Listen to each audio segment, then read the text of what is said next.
Oremos. Eterno Padre que te hallas en las alturas de los cielos, te damos muchísimas gracias por habernos permitido estar en este lugar, tu casa de oración, Señor, a la cual tú has tenido a bien traernos con el propósito de que podamos conocer más de ti, entender más tus planes, pero sobre todo, Señor, recordarnos que somos tus hijos. Permite, oh Padre amado, que junto con aquella persona que ha entregado su alma hoy a ti, que podamos también nosotros derramar la nuestra a través del estudio de tu palabra. Permite imbuirnos en ella, Señor, pero especialmente derrama tu espíritu sobre cada uno de nosotros. Es lo que pedimos en el nombre de Cristo Jesús. Amén. Amén. Podemos sentarnos, hermanos. Quiero en este momento presentarles al predicador de esta mañana. Quiero presentarles a nuestro hermano Alexander Barrera. Quiero contarles que nuestro hermano Alexander es misionero de nuestra iglesia. Él trabaja como misionero, ha dedicado su vida a predicar el evangelio, y ese trabajo que Dios le ha dado pues lo ha llevado a estar no solamente en diferentes partes de este país, sino también de Estados Unidos, de Europa, donde él ha sido invitado para predicar la palabra de Dios. Él en alguna época fue capacitador de los laicos en la Asociación del Pacífico, y pues tenemos el privilegio de tenerlo en esta ocasión con nosotros. Así que, Alexander, bienvenido, gracias por aceptar la invitación para estar aquí. ¿Cuánto le damos la bienvenida? Gracias. Y nuestra oración es que el Espíritu Santo pueda hablar a través de él. Dios te bendiga. Pastor, gracias, igualmente. Muy buenos días nuevamente. Bienvenidos sean otra vez a la casa del Señor. Queremos decirles que estamos muy contentos tanto con las personas que están en este lugar como aquellos que nos ven por medio de Facebook Live. No sé por dónde estarán transmitiendo. Ok, por Facebook Live. Bienvenidos también a todos aquellos que nos ven por ese medio. También a aquellos que están escuchando la palabra de Dios, o más bien entendiéndola a través del lenguaje de señas.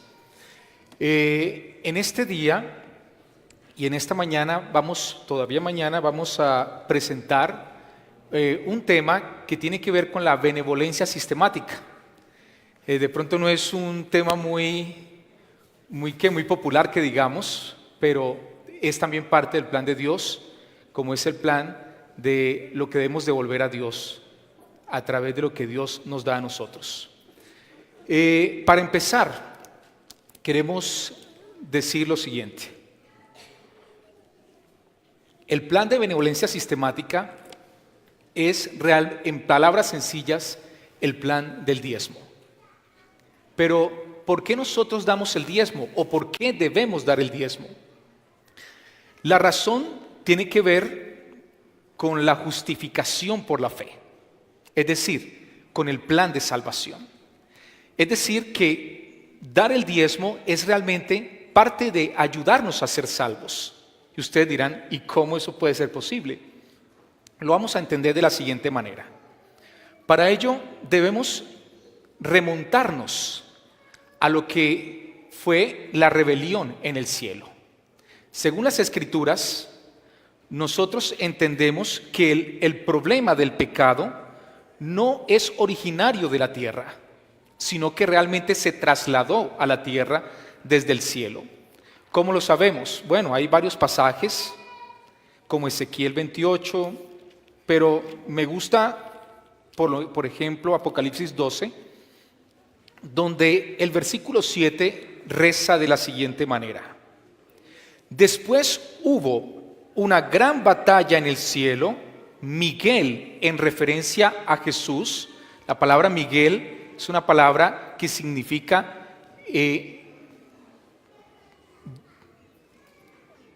¿quién es Dios? Estaba pensando en el griego, en Micael. ¿Quién es Dios? Es decir, refiriéndose al arcángel Miguel como Jesús. Y dice acá, Miguel o Jesús y sus ángeles luchaban contra el dragón, y luchaban el dragón y sus ángeles. Pero no prevalecieron, ni se halló ya lugar para ellos en el cielo. y fue lanzado fuera el gran dragón, la serpiente antigua, que se llama Diablo y Satanás, el cual engaña al mundo entero. Fue arrojado a la tierra, o sea, no se encontraba aquí, y sus ángeles fueron arrojados con él. Entonces oí una gran voz del cielo que decía: ahora ha venido la salvación, el poder y el reino de nuestro Dios, y la autoridad de su Cristo, porque ha sido lanzado fuera el acusador de nuestros hermanos, el que los acusaba delante de nuestro Dios día y noche. Y ellos le han vencido por medio de la sangre del Cordero y de la palabra del testimonio de ellos, y menospreciaron sus vidas hasta la muerte. Noten el siguiente versículo 12. Por lo cual, alegraos cielos, y los que moráis en ellos. Ay de los moradores de la tierra y del mar, porque el diablo ha descendido a vosotros con gran ira, sabiendo que tiene poco tiempo. Notemos entonces que, como dijimos, el conflicto entre el bien y el mal se inicia no en esta tierra, sino ¿dónde? En el cielo. Por lo tanto, al trasladarse a la tierra, y nosotros sabemos cómo sucede, a través de que de la tentación de la serpiente, o que es el mismo Satanás, como lo vimos en el verso 9 de Apocalipsis 12, se traslada a la tierra en la tentación ¿de quién? De Eva, y después en el pecado de Adán. Ahora, lo interesante de esto es lo siguiente: cuando Dios creó la tierra, Dios se separó para sí dos cosas. ¿Cuáles fueron esas cosas? Un día, según Génesis 1 al 3, y un árbol. ¿El árbol de qué? Del conocimiento del bien y del mal. ¿Cuál era el propósito de que Dios se separara un lapso, un periodo de tiempo o un árbol? ¿Necesita Dios un periodo de tiempo para él? ¿Necesita Dios un árbol? Realmente no. Pero el propósito de Dios para con estas dos cosas era resguardar ¿a quién? Al hombre, y probar su fidelidad frente al acontecimiento del cielo, es decir, de la caída de Lucifer y de los ángeles. En otras palabras, el que Dios se separara algo para sí implicaba que Él era ¿qué cosa? El dueño. Y voy a poner un ejemplo que quiero decir. Cuando llegamos a una casa, podemos decir, digamos, o un apartamento, digamos que somos compañeros de universidad, el que más paga, por así decirlo, puede escoger en qué habitación se va a quedar, ¿o no? ¿Por qué? Porque es el que más paga, por así decirlo. Pero, es decir, está tomando, por así decirlo, la actitud de dueño, y puede escoger y decir, esto no lo toquen, esto sí, en fin. O el que, por ejemplo, va a alquilar un apartamento. De igual manera, cuando Dios separa un tiempo y separa ¿qué cosa? Un árbol, está implicando y diciendo, yo soy el dueño. ¿De qué? De este lugar donde tú has venido a vivir. Así que ¿qué cosa? No toques aquello o guarda este día. Ese es el principio del árbol. Y obviamente Satanás lo sabía. Por eso lo primero que atacó fue ¿qué cosa? Estas dos instituciones. Todavía ataca el sábado. Quiere decir entonces que al hacer que Eva tomara del árbol, el mensaje indirecto que estaba dando ¿quién? Eva a Dios era: tú no eres el dueño. Es decir, tú no debes prohibir nada. En Génesis 2:15 se encuentra precisamente esa prohibición. Noten lo que dice el capítulo 2 de Génesis, verso 15. Tomó pues Jehová Dios al hombre y lo puso en el huerto de Edén, para que lo labrara y lo guardase. Y mandó Jehová Dios al hombre diciendo: de todo árbol del huerto podrás comer, mas del árbol de la ciencia del bien y del mal no comerás, porque el día que de él comieres, ciertamente morirás. Adán y Eva no pudieron haber dicho, bueno, pero ¿y quién eres tú para decirme que no coma de este árbol? O alguien podría decir, bueno, ¿y quién eres tú para que te quedes con el cuarto que tú quieres y no con el que yo quiero? Bueno, el que más pago, o el dueño del apartamento. ¿Cuántos están conmigo? Ok, no, veo que abajo, arriba ninguno. Ok, el asunto es el siguiente.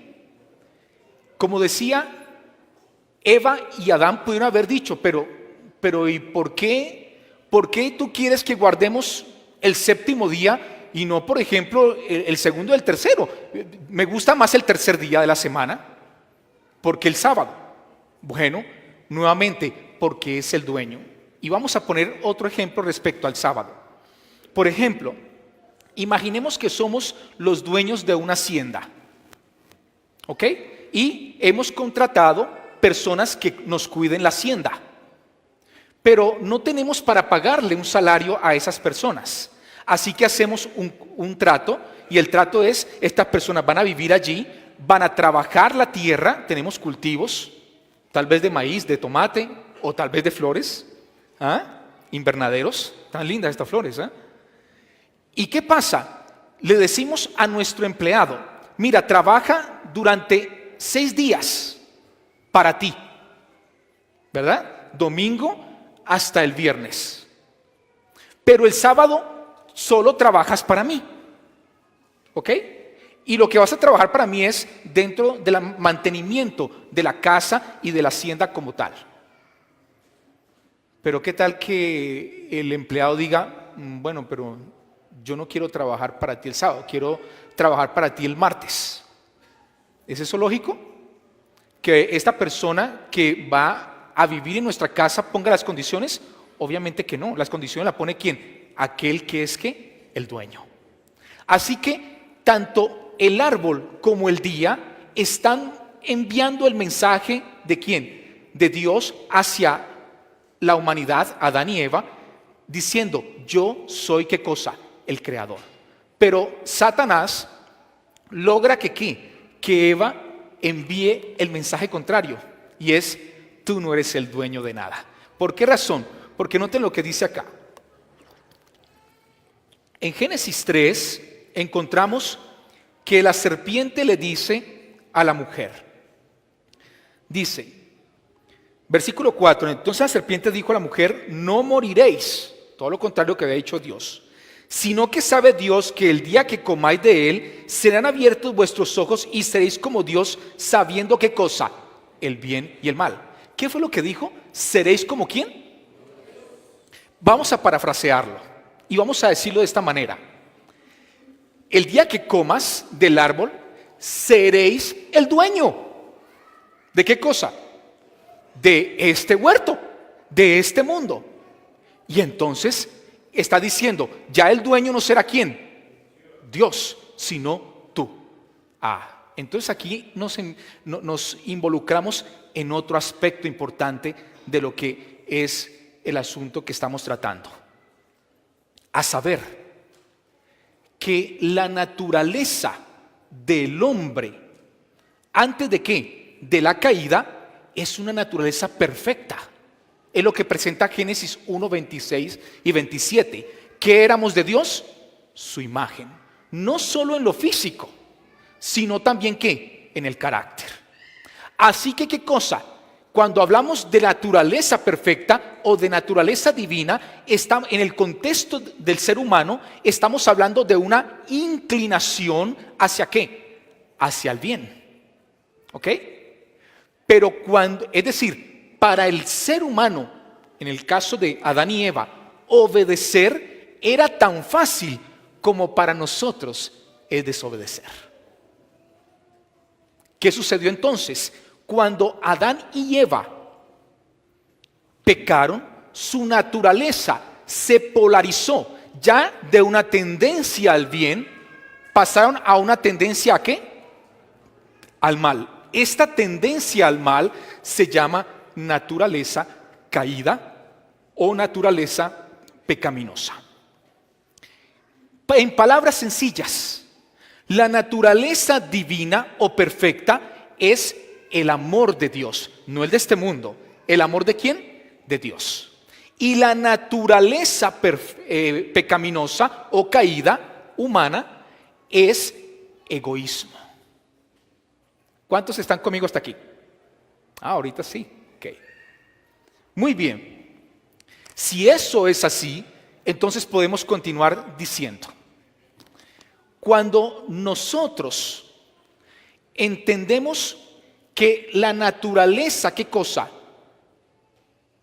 Divina de Dios es obedecer a Dios, estar en armonía con Dios, entendemos que esa naturaleza nos lleva a tener una relación con Él de armonía, de amor. Pero en cambio la naturaleza caída, todo lo contrario, nos lleva a estar en armonía ¿con quién? Con el enemigo de Dios.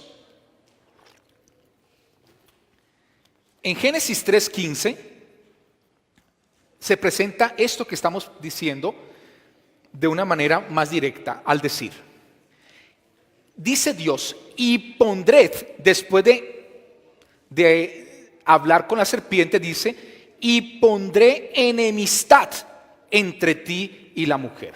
Ahora, la enemistad ¿entre quién? Entre la humanidad, entre Satanás y la humanidad, o la humanidad y Satanás, es algo sobrenatural. ¿Por qué? Porque es Dios quien la pone. ¿Ok? O sea, no existe de manera natural enemistad ¿entre quién? Entre la humanidad y Satanás. Después del pecado se volvieron ¿qué? Amigos. Porque solo entre los amigos hay ¿qué? Amistad. Y Dios quiso ¿qué? Inmediatamente del pecado destruir esa ¿qué? Esa amistad, poniendo una enemistad. Esa enemistad es el amor de Dios, es la naturaleza divina ¿de quién? De Dios.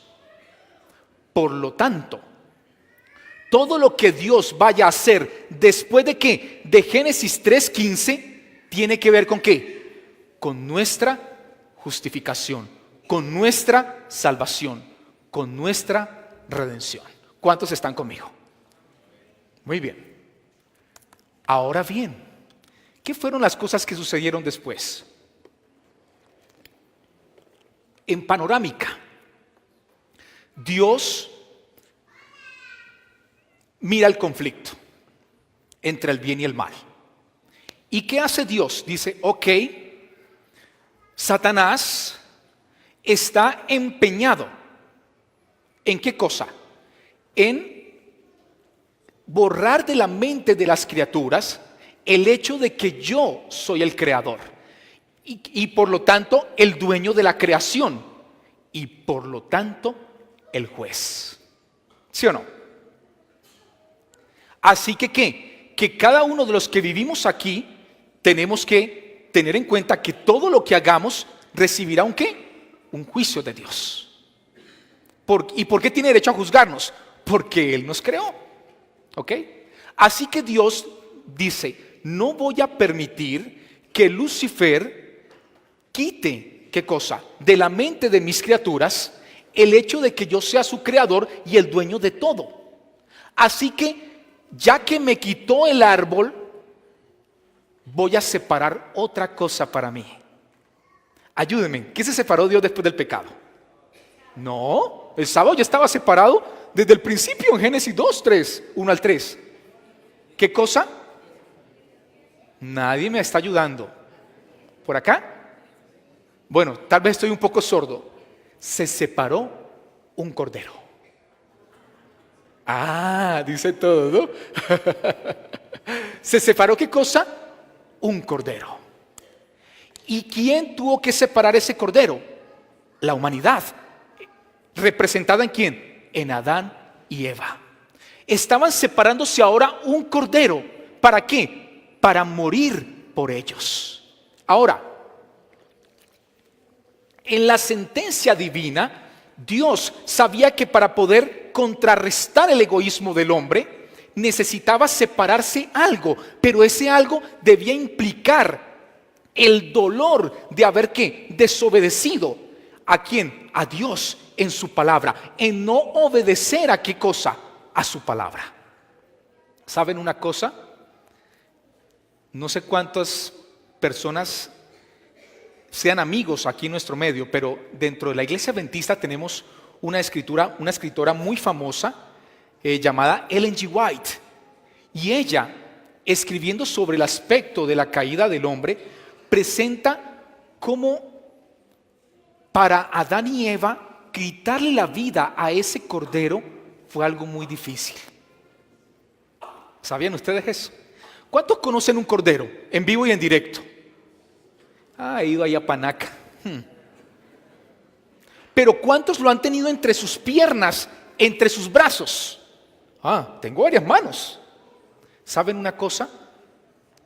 Al inicio de mi ministerio, hace 20 y pico de años, yo tuve uno entre mis brazos, en Cumbal, Nariño, de paso. Y fue una experiencia muy linda, porque el animalito sabe que va a morir y llora. Me gustó ese porque es muy lindo, es muy tierno verlo. Y aunque yo no era el trasquilador, no era el que le iba a quitar la vida, sentí profunda tristeza de saber que iba a morir. ¿Se imaginan a Adán y Eva que no conocían la muerte? Uno está acostumbrado por el noticiero, ¿sí o no? Está desensibilizado. ¿De qué? De ver gente muerta o animales muertos. Uno ve a las personas correteando la gallina para torcerle el pescuezo. Pero Adán y Eva no habían visto ni siquiera caer una hoja, ni siquiera marchitarse una flor.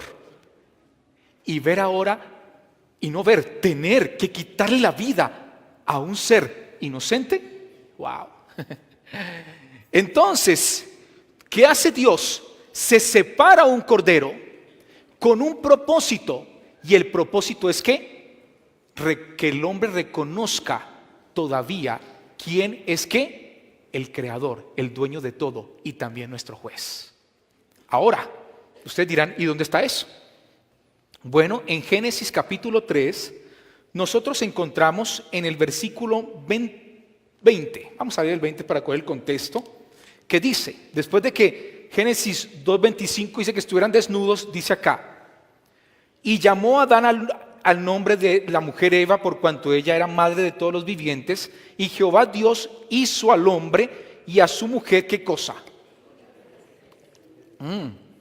Túnicas de pieles, y los vistió.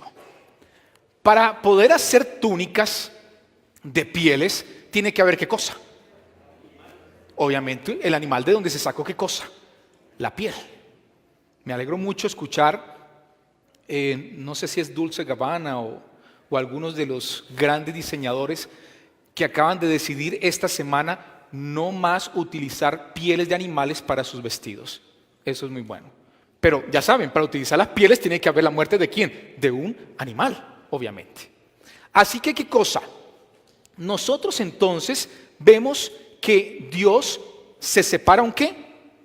Un animalito. ¿Qué animal sería? Bueno, según Génesis 4 entendemos que es un cordero, y también de acuerdo al resto y el contexto de la Biblia, ya que en el versículo 4, cuando hablan de las ofrendas para Dios, dice la escritura, y Abel trajo también de los primogénitos de sus ovejas, de lo más que gordo de ellas, y miró Jehová con agrado a Abel y a qué cosa, y a su ofrenda.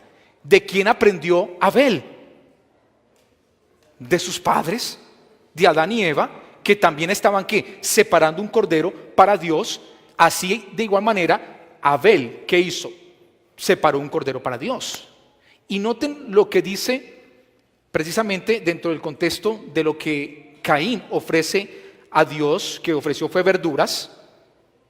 Dios le dice en el versículo 7 a Caín, si bien hicieres, no serás enaltecido, y si no hicieres bien, el pecado está a la puerta. Con todo esto a ti será tu deseo, y tú enseñorearás de él. Yo quiero preguntar algo. Si tu papá te dice a ti, si tú haces las cosas bien, ¿te está diciendo que tú sabes hacerlas bien o no? Claro. Pero el hecho de que tú no las hagas bien es porque no quieres hacerlas bien. Es decir, es un asunto volitivo, es decir, un asunto de la voluntad. Es un asunto del libre albedrío. Y eso es lo que está pasando. Caín también sabía qué cosa, qué era lo correcto, qué era lo correcto para traer, para ofrendar a Dios. Pero hizo lo contrario. ¿Estamos o no? De acuerdo a su naturaleza, ¿qué?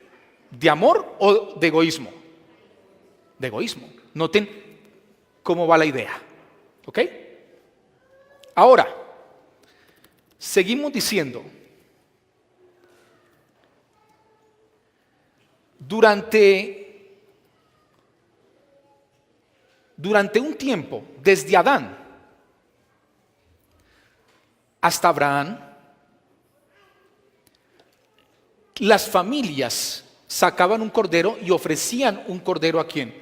A Dios, como lo había enseñado Adán. Esta enseñanza es de manera oral. Eso es lo que se llama la tradición oral. ¿Qué debía hacerse? ¿Qué Dios había ordenado hacer? Esa tradición oral llega hasta Moisés, que es el primer escritor de la Biblia. Por eso nosotros encontramos que desde Adán hasta Abraham, como ya había referido, se viene haciendo, se lleva la costumbre de traer el cordero, de separar un cordero para Dios. Mientras que la primera vez que nosotros encontramos la práctica del diezmo como tal, es decir, literalmente diezmo en las Escrituras, lo encontramos en Génesis 14. ¿A través de quién? De Abraham, el patriarca. ¿Cómo fue eso? Vamos a decirlo rápidamente. No le pregunté al pastor Abella cuánto tiempo tenemos, porque me desplayo en el tiempo. ¿Cuánto tiempo? ¿Hasta qué hora va? Hasta las 2:30, muy buen tiempo. Qué buen tiempo. Que también soy un poquito sordo. Entonces, lo que encontramos nosotros es lo siguiente. No por tanto detalle entonces porque el tiempo es más cortico. Bueno, lo que decía entonces es, Abraham, Dios lo había llamado para hacer de él un pueblo. ¿Por qué? Porque la tradición oral estaba haciendo que se perdiera mucho el conocimiento de Dios. Tanto que Abraham era realmente un babilonio. ¿Sabían ustedes eso? Vivía en Ur de Caldea. Era caldeo. Los caldeos vienen de los sumerios. Bueno, es una combinación de pueblos allí. Ahora, entonces lo que nosotros vemos aquí es que Dios escoge de entre los malos el menos malo, que es Abraham. Ustedes dirán, ¿y por qué tú dices que Abraham era malo? Porque era mentiroso.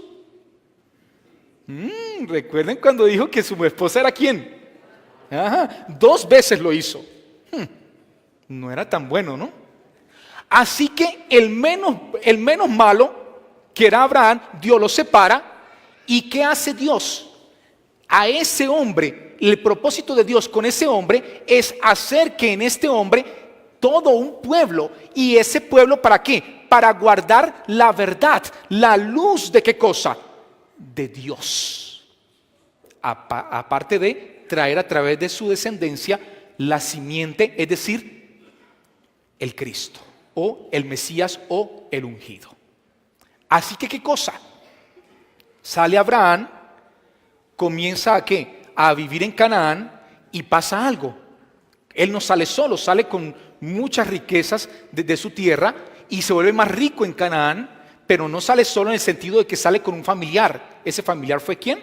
Lot. Bueno, también salió con Taret, su papá y mucha de su familia, pero ellos murieron en Harán y él siguió derecho hacia Canaán. Allí entonces, ¿qué sucede? Lot se separa de él porque pues, los ganados son tantos que no hay tanto pasto. Se separan, el querido Lot se va hacia Sodoma y Gomorra, que era un valle, y Abraham se queda ¿en dónde? En la montaña.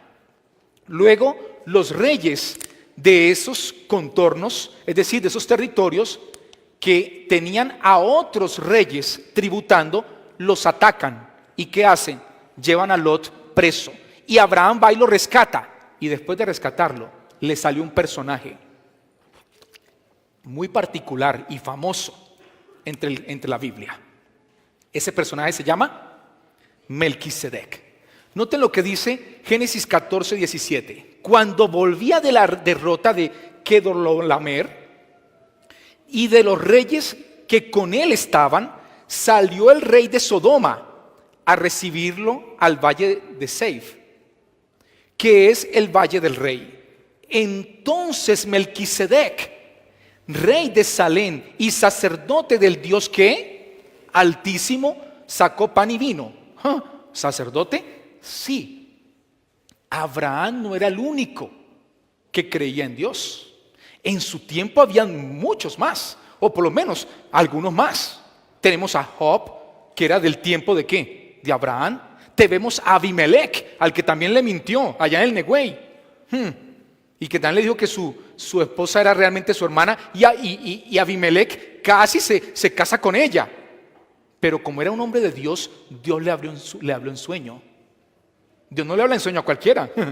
Y usted dirá, pero a Nabucodonosor le habló. Sí, Nabucodonosor se volvió un hombre de Dios, ¿o no? Murió creyendo, como creyente. Y lo veremos allá. Ya no diciendo, esta es la gran Babilonia que yo he edificado, pero sí diciendo, este es mi Salvador. ¿Sí o no? ¿Cuántos están conmigo? No, creo que sí. Bueno, está también, ¿quién otro? A ver, ayúdenme, ustedes saben. Bueno, Balaán, ese era otro. ¿Sí o no? No era parte del pueblo de Israel, pero también era creyente. Tanto que era, ¿qué cosa? Profeta de Dios. ¿Ok? Muy bien. Entonces tenemos ahora a quien, a Melquisedec, que le sale al encuentro a quien, Abraham, como sacerdote y rey, tenía una doble función. Y este Melquisedec, dice la escritura, que bendice a quien, a Abraham en el versículo 19. Y noten lo que dice el versículo 20. Y bendito sea Dios, el Dios Altísimo, que entregó tus enemigos en tu mano. Y le dio a Abraham los diezmos de ¿qué cosa? De todo. Ahora, yo pregunto algo. ¿Es fácil dar el 10% de algo? Yo por ahí escuché un sí muy tímido.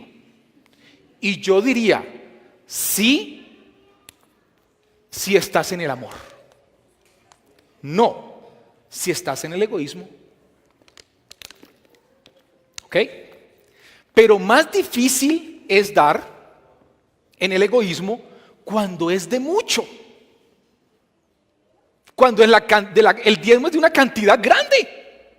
Es más difícil. Haz en el egoísmo. En el amor no importa la cuantía. ¿Se da con qué? Con liberalidad, con agradecimiento. Y sobre todo cuando se entiende qué es el diezmo. Y es lo que vamos a hacer ahorita. ¿Listo?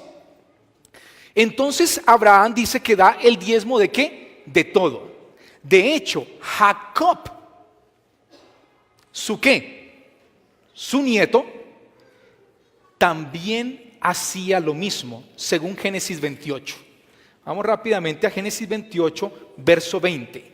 No puedo contar todo el contexto de Jacob, es muy interesante, pero para así tangencialmente puedo decir que Jacob es uno de los hijos de Isaac, hermano de Esaú, que ¿qué hizo? Robó ¿qué cosa?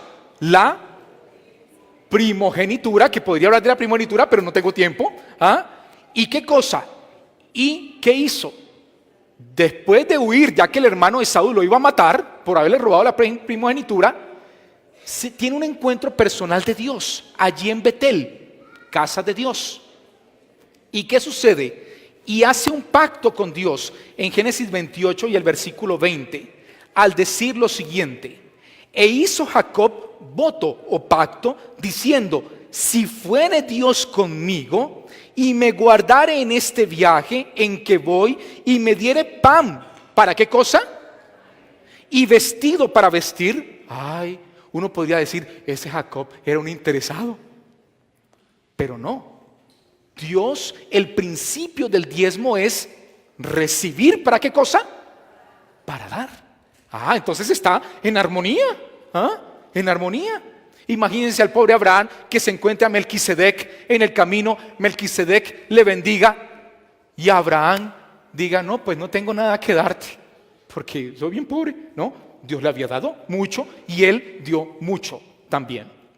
Dice: y si volviere en paz a casa de mi padre, Jehová será mi Dios, y esta piedra que he puesto por señal será casa de Dios. Ahí la expresión Betel, Bet significa casa en hebreo, y él es la abreviación o la partícula teofórica de Elohim. Y dice: y de todo lo que me diereis, el diezmo, ¿qué cosa? Apartaré para ti. Es decir, de todo es everything. ¿Ok? Muy bien. Ahora, ustedes han escuchado o tienen o han leído algún pasaje donde diga que Isaac, el papá de Jacob, diezmó. No existe, ¿verdad? Pero en la escritura no todo está ¿qué? Explícito. Hay muchas cosas que se infieren, están implícitas, como por ejemplo que Isaac tuvo que haber ¿qué? También diezmado, como lo hizo su padre Abraham. Se infiere. Así que podemos inferir también que desde Abraham en adelante todos los patriarcas, inclusive los hijos de ¿quién? De Jacob, a saber Israel, también diezmaron. ¿Hasta qué? Pues obviamente entraron a Egipto, pudieron haber diezmado al principio, pero luego se convierten en esclavos. ¿Cuánto tienen los esclavos para diezmar? ¿Como yo? Nada. Así que ¿qué cosa? Pues obviamente la práctica se perdió. Pero cuando Dios instauró ¿qué cosa? Ya a Israel como un pueblo le dio leyes, y entre esas leyes estaba la moral, los 10 mandamientos, pero estaban también las leyes ¿qué? Civiles, humanitarias y de salubridad. Porque mantener un pueblo de más de 1 millón de personas en un desierto donde no hay nada de qué, de servicios sanitarios ni agua, es para enfermedades. ¿Ok? Ahora, de acuerdo a eso, Dios entonces es a través de Israel en el desierto que instaura ¿qué cosa? Ya una ley de diezmo propiamente dicha. ¿Cómo lo hace? Para eso sí necesito tiempo. ¿Me regalan tiempo? ¿O ya queremos irnos? De este lado está haciendo como calorcito, ¿cierto? Yo estaba de ese lado y yo dije, yo sí me quiero ir. ¿Ustedes también se quieren ir? No, ok, menos mal. Lo que decía lo siguiente. Todos recuerdan las plagas, ¿cierto? No fueron 7, fueron como 10 u 11. Israel sale de Egipto, atraviesa el Mar Rojo, y cuando llega ¿a dónde? Si tuviera más tiempo hubiera explicado algo más, para que entendamos que esto es pura justificación por la fe. Pero bueno, el tiempo no es nuestro amigo. ¿Y qué pasó? Ellos pasan, Dios presenta a través de Moisés la ley, y ellos escuchan la ley, pero luego unas semanas después de que Moisés subió al monte, 40 días, unas semanas después se desesperan porque pues Moisés subió al monte, ese hombre no llevó ni agua, ni llevó nada de fiambre, comida, pues obviamente ya se murió. Así que ¿qué? Entran en desobediencia, hacen un toro parecidito a ¿quién? A Apis, la deidad egipcia, y comienzan a adorarlo. Cuando Moisés baja y escucha, disculpen la expresión, la guachafita. ¿Saben qué es guachafita? Ok. El desorden, la francachela y la comilona. Al principio, Josué, que estaba esperándolo, haciendo vigía allá en el monte para que nadie subiera, le dice, yo creo que allá en el campamento hay una guerra, están atacando el campamento porque escucho gritos y todo eso. Y Moisés le dice, no, esos no son gritos de guerra. Se parecen a los gritos de mis vecinos anoche, en la guachafita que tenían enfrente, no me dejaron dormir. Aquí donde me estoy trasnochado. Y dijo Moisés, no, esto no son gritos de valientes ni de guerra. Esto es gritos de fiesta y de francachela. Y entonces llega allí y Moisés se indigna, quiebra las piedras y luego dice, bueno, ¿quiénes están de parte de Dios? Háganse de este lado. Míralos, aquí están, de mi lado. Yo sería Moisés. Dice que amén. Es solamente una ilustración, es una metáfora, un símil, una parábola. Y entonces toda esta tribu, ¿la tribu de qué? De Leví. Aquí tengo a los levitas. Aarón está de este lado, con barba y todo. ¿Se hacen de parte de quién? De Dios. No participaron de la francachela. Y en su celo, Dios le dice a Moisés: dile a los levitas que cojan sus espadas y acaben con todo su hermano, su amigo, con todo el que yo le diga que acaben. Y van y hacen justicia de parte de Dios. ¿Es Dios juez? Sí. ¿Por qué Dios podía quitar la vida? Porque Él fue el que la dio. Si tú eres mi hija, o tú mi hijo, tengo 48 años, sé que pueden ser mis hijos. ¿Y qué hago? Y yo te doy un carro y te portas mal, yo te lo puedo quitar, ¿o no? ¿Están conmigo o no? El que da es el que puede quitar. Así que como juez, ¿qué hace Dios? Le quita la vida a estas personas y esta tribu de Leví, ¿qué hace? Fiel a Dios, Dios le dice: vosotros, le dice Moisés, te habéis apartado para Dios este día. ¿Qué significa la palabra apartar para Dios? Santo. ¿Estamos o no? ¿Dónde está eso? Vamos al libro de Números. Al número Éxodo 32. No apunte esa referencia aquí. Éxodo 32 y el versículo 26 dice. Éxodo 32, 26. Presenta lo siguiente.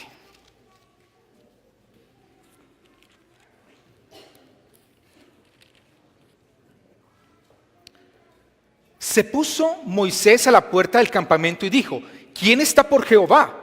Es una preguntita. Júntese conmigo. Y se juntaron con él todos los hijos de Leví. Y él les dijo: así ha dicho Jehová, el Dios de Israel: poned cada uno su espada sobre su muslo y pasad y volvedla de puerta a puerta por el campamento. Y matad cada uno a quién, a su hermano, a su amigo y a su pariente. Verso 28. Y los hijos de Leví lo hicieron conforme al dicho de Moisés, y cayeron del pueblo en aquel día como 3,000 hombres. Es decir, los que habían propiciado u organizado la rebelión. La guachafita. ¿Sí? Entonces Moisés dijo, verso 29, hoy, ¿a quiénes les dijo? A los levitas. Hoy os habéis consagrado o apartado, dice algunas versiones. ¿A quién? A Jehová. Pues cada uno se ha consagrado en su hijo y en su hermano, para que él dé bendición hoy sobre vosotros. Y aconteció que el día siguiente dijo Moisés al pueblo: vosotros habéis cometido gran pecado. Bueno, esa parte ya no nos interesa tanto. Este es el momento de consagración. Toda una tribu consagrada ¿a quién? A Dios. Pero ustedes saben que Dios tenía planes tocantes ¿a qué? A levantar un santuario, una casa para Él. La palabra tabernáculo, de hecho, significa habitar. Viene del hebreo shakán. Y Dios pretendía tabernacular, es decir, habitar ¿con quién? Con su pueblo. Pero pues una casa, no sé cuántos tienen casa propia aquí, levanten su mano. Ok, una casa, los demás puro arriendo, ¿no? Me di cuenta. Pero una casa necesita ¿qué cosa? Mantenimiento.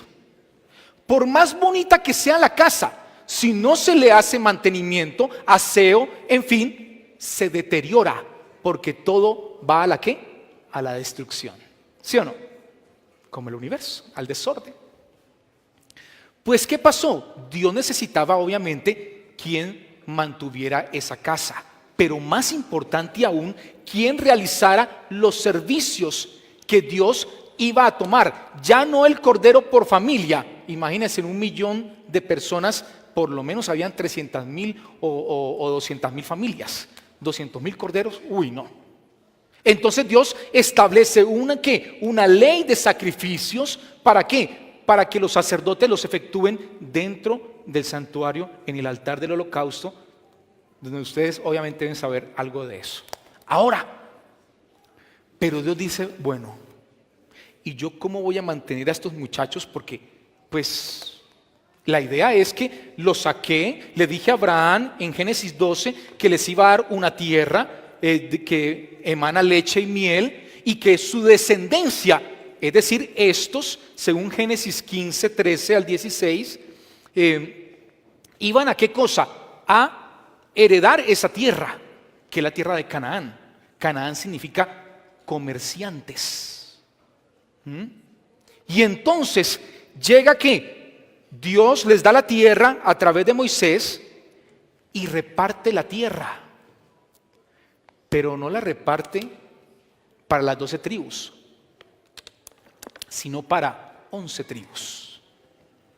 Y se supone que cada tribu tenga su tierra para cultivar y comer de ahí y usufructuar. Pero Dios a la tribu de Leví no le dio tierra, le dio algunas ciudades para que vivan, obviamente, ¿no? Una serie de ciudades distribuidas en todo Israel, pero no le dio tierra para trabajar. Y entonces, ¿estos de dónde comen? Pues Dios puede ¿qué? Mandar cuervos, ¿sí o no? Dios puede ¿qué? Hacer caer maná, ¿o no? Es más, Dios puede mandar todo un mercado desde el cielo si quiere. Pero Dios dijo, no voy a hacer eso, porque estos levitas se me ponen orgullosos. ¿Sí qué? Si les pongo a mandar pan del cielo todavía. Así que no, si más bien, como esto es un asunto de salvación, entonces voy a poner ¿a quién? A las demás tribus, a Rubén, Gad, Dan, en fin, a dar el 10%, a que se desprendan ¿de qué?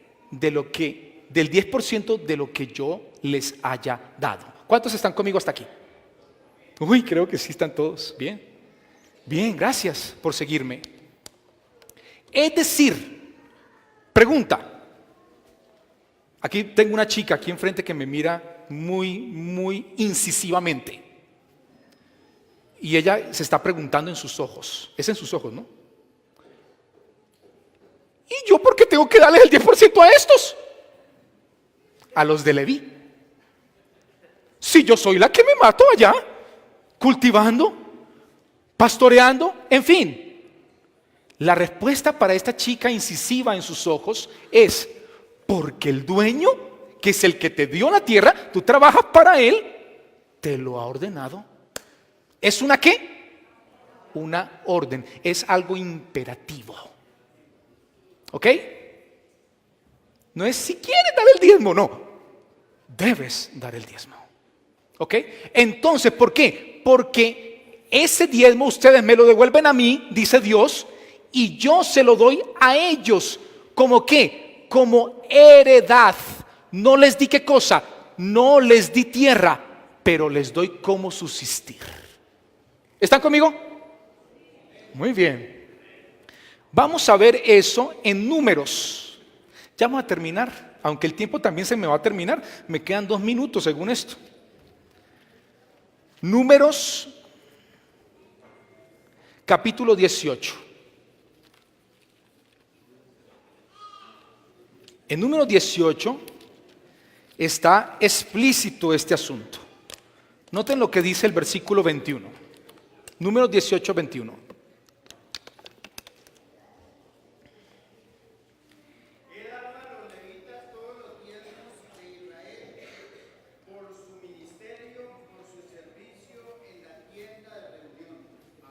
Muy bien, ¿no dijeron amén? Ahorita sí. ¿Qué hizo Dios? He dado ¿qué cosa? Todos los diezmos de Israel. ¿A quién? A los levitas. ¿Cómo qué? Como heredad. Es decir, cuando tú no devuelves el diezmo, ¿es porque eres tacaño? ¿Es porque eres qué? Oh, sí. ¿Ladrón? Ay, qué dura es la palabra de Dios. No, qué clara. es la palabra de Dios.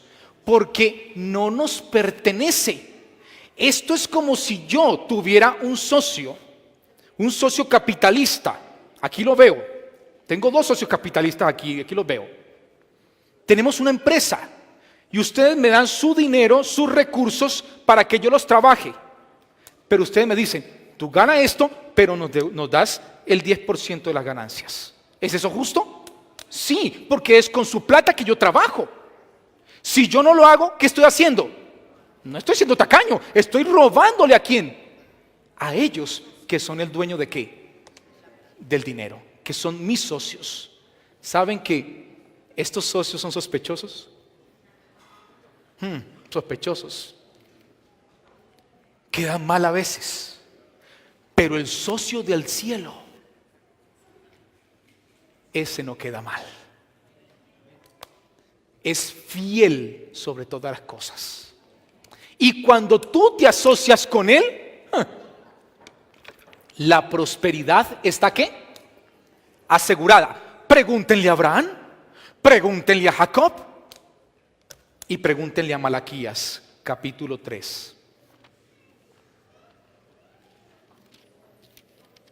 Versículo 8 en adelante. Malaquías 3, 8 en adelante. ¿Robará el hombre a Dios? E Israel pregunta, pues vosotros me habéis robado y dijisteis, ¿en qué te hemos robado? En vuestros diezmos y ofrendas. Oh, otra cosa diferente, diezmo y ofrendas son diferentes. Versículo 10, traed todos los diezmos al alfolí, a la tesorería, y haya alimento en mi casa, en mi templo, y probadme ahora en esto, dice Jehová de los ejércitos. Es un desafío. Probadme. Si no, os abriré las ventanas de los cielos y derramaré sobre vosotros bendición hasta que, ¿qué cosa? Es decir, cuando tú das, es porque vas a recibir más. Y el que da de manera fiel en lo poco, ¿Dios qué hace? Le dice, puedes administrar mucho más. Toma más porque eres fiel. ¿Ok? Eso está como el adagio chino. No se le puede dar más al que no comparte. Si este envase está vacío, ¿puede recibir o no? ¿Agua? Sí. Pero si está lleno, ¿puede recibir? No, porque nadie va a desparramar. De igual manera hace Dios. Cuando tú recibes y das, entonces Dios ¿qué dice? Hay que seguir echando, porque este es un dispensador ¿de qué? De bendición. Si ustedes supieran. Bueno, ¿estamos bien hasta aquí? Vamos a terminar, porque el tiempo se me fue. 5 o 10 minutos más, tal vez 15. Bueno. ¿Qué hace Dios? Bueno, ustedes dirán, bueno, pero pues el diezmo, bueno, ya sabemos, o sea, es para los israelitas, es su herencia, es para que ellos vivan. Pero los levitas, como sacerdocio, terminaron ¿cuándo? Cuando Jesús apareció, porque los levitas como sacerdotes eran ¿qué cosa? Un tipo, es decir, una figura ¿de qué? Del antitipo, es decir, de la realidad que es ¿quién?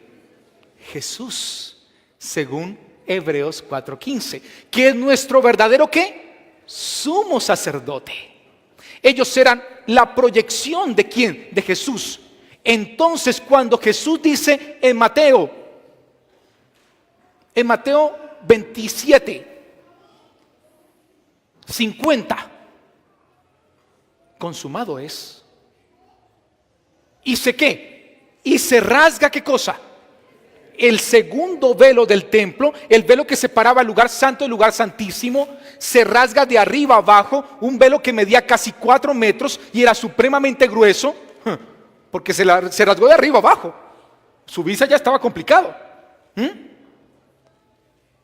Allí terminaba ¿Qué cosa? Tanto el sacerdocio como la ofrenda. ¿Están conmigo? Así que, ¿qué cosa? Podríamos decir, el diezmo terminó. ¿Sí o no? O mejor aún, ¿se diezmaba en el tiempo de Jesús? Sí. Miremos Mateo 23, 23. Dice así, Mateo 23, 23. ¡Ay de vosotros, escribas y fariseos hipócritas! Uy, qué dura es la Biblia.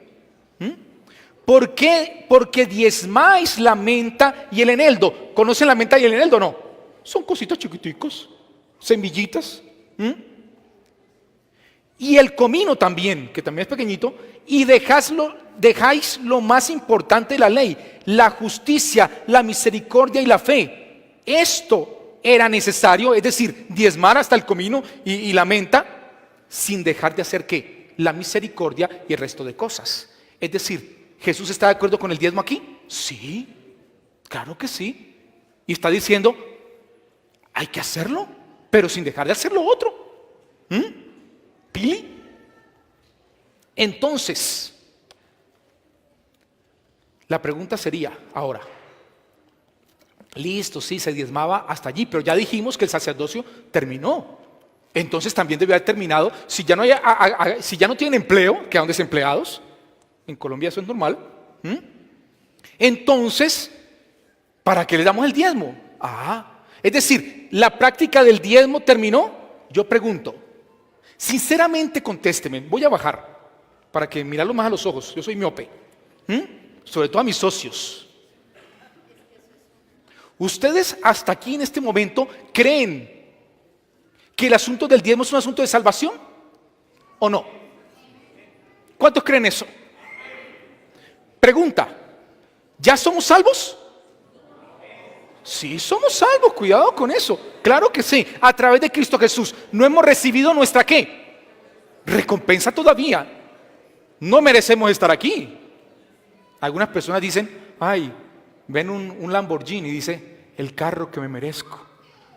No, yo merezco un par de alas. Eso es lo que merezco. Eso es lo que merezco. No merezco vivir aquí. Merezco vivir ¿qué? Allá y luego aquí, pero bonito.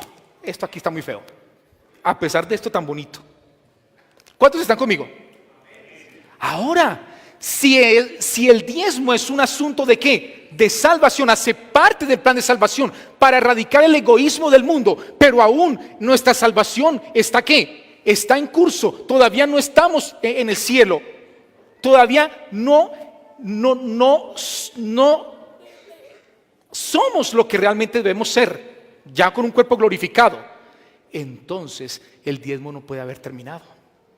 En consecuencia, el diezmo sigue vigente. No, pero a nosotros nos gusta es ver en la Biblia. Vamos a la Biblia. Primera de Corintios 9. Solamente que me gusta pues analizar las cosas de causa-efecto. Pero podemos ver la Biblia, obviamente. No se disgusten. Vamos a Primera de Corintios 9. Dice así. Capítulo 9, y vamos a leer del versículo 6, con paciencia. Está hablando el apóstol Pablo. Recuerden que el apóstol Pablo es un apóstol que no estuvo con Jesús cuando estaba en el cuerpo humano. Estuvo con Jesús como tú y yo podemos estar con Él, en un cuerpo y ya glorificado. ¿Ok? ¿Podemos estar con Jesús? ¿Creen que Jesús está aquí? Amén. Yo también creo eso. Y dice, ¿o solo yo? Está protestando, está disgustado con los corintios. Estos eran sinvergüenzones. Ni les cuento cómo eran. Eso sería otro tema, de 1 hora y ya se me acabó el tiempo. Estoy aquí en extras. ¿O solo yo y Bernabé no tenemos derecho de no trabajar? ¿Qué? Eso está raro, ¿Cómo así que no trabajar? ¿No trabajaba Pablo? Sí, pero no en lo que, en lo secular. ¿Me hago entender? ¿Están conmigo? ¿Me van siguiendo? ¿Me van confiando? Ok. Y dice, ¿quién fue jamás soldado a sus propias expensas? ¿Quién planta viña y no come de su fruto? ¿O quién apacienta el rebaño y no toma de la leche del rebaño? ¿Digo esto solo como hombre? ¿No lo dice también la ley? Porque en la ley de Moisés está escrito: no pondrás bozal al buey que trilla. ¿Tiene Dios cuidado de los bueyes? Claro que sí. ¿O lo dice enteramente por nosotros? Indudablemente era por nosotros. Pues por nosotros se escribió, porque con esperanza debe arar el que ara, y el que trilla con esperanza de recibir ¿qué cosa? El fruto. Ustedes saben que nosotros en la tipología bíblica, la palabra es una semilla, y por lo tanto nosotros somos un cultivo ¿de qué? De cebada, ¿sí o no? ¿Y Dios qué hace? En Apocalipsis 14, verso 14, ¿nos qué? Nos ciega. ¿Están o no conmigo? Ok, o sea, segadores espirituales. Si nosotros sembramos entre vosotros lo espiritual, es gran cosa si segáramos de vosotros lo ¿qué? ¿Lo material? Pregunta. Si otros participan ¿de qué? De este derecho sobre vosotros, ¿quiénes son esos otros? Los apóstoles. ¿Cuánto más nosotros? ¿Quiénes nosotros? Pablo y Bernabé. Pero no hemos usado ¿de qué? De este derecho, sino que lo soportamos todo por no poner ningún obstáculo al evangelio de Cristo. ¿No sabéis que los que trabajan en las cosas sagradas, escuchen esto, comen del templo, y que los que sirven al altar, del altar participan? ¿En referencia a quiénes? A los levitas. Verso 14. Así también ordenó el Señor. ¿Qué cosa? A los que anuncian el evangelio. Noten, aquí no son los levitas. ¿Son quiénes? Los apóstoles y los predicadores. Que a los que anuncian el evangelio, que vivan ¿de qué cosa? Del evangelio. ¿Está vigente todavía en la parte cristiana el asunto del diezmo? Sí. Queridos hermanos, me gustaría decir más cosas, pero el tiempo se ha acabado literalmente. Les pedí 15, van 12 minutos. Así que solo puedo decir para finalizar. Queridos hermanos, nada que Dios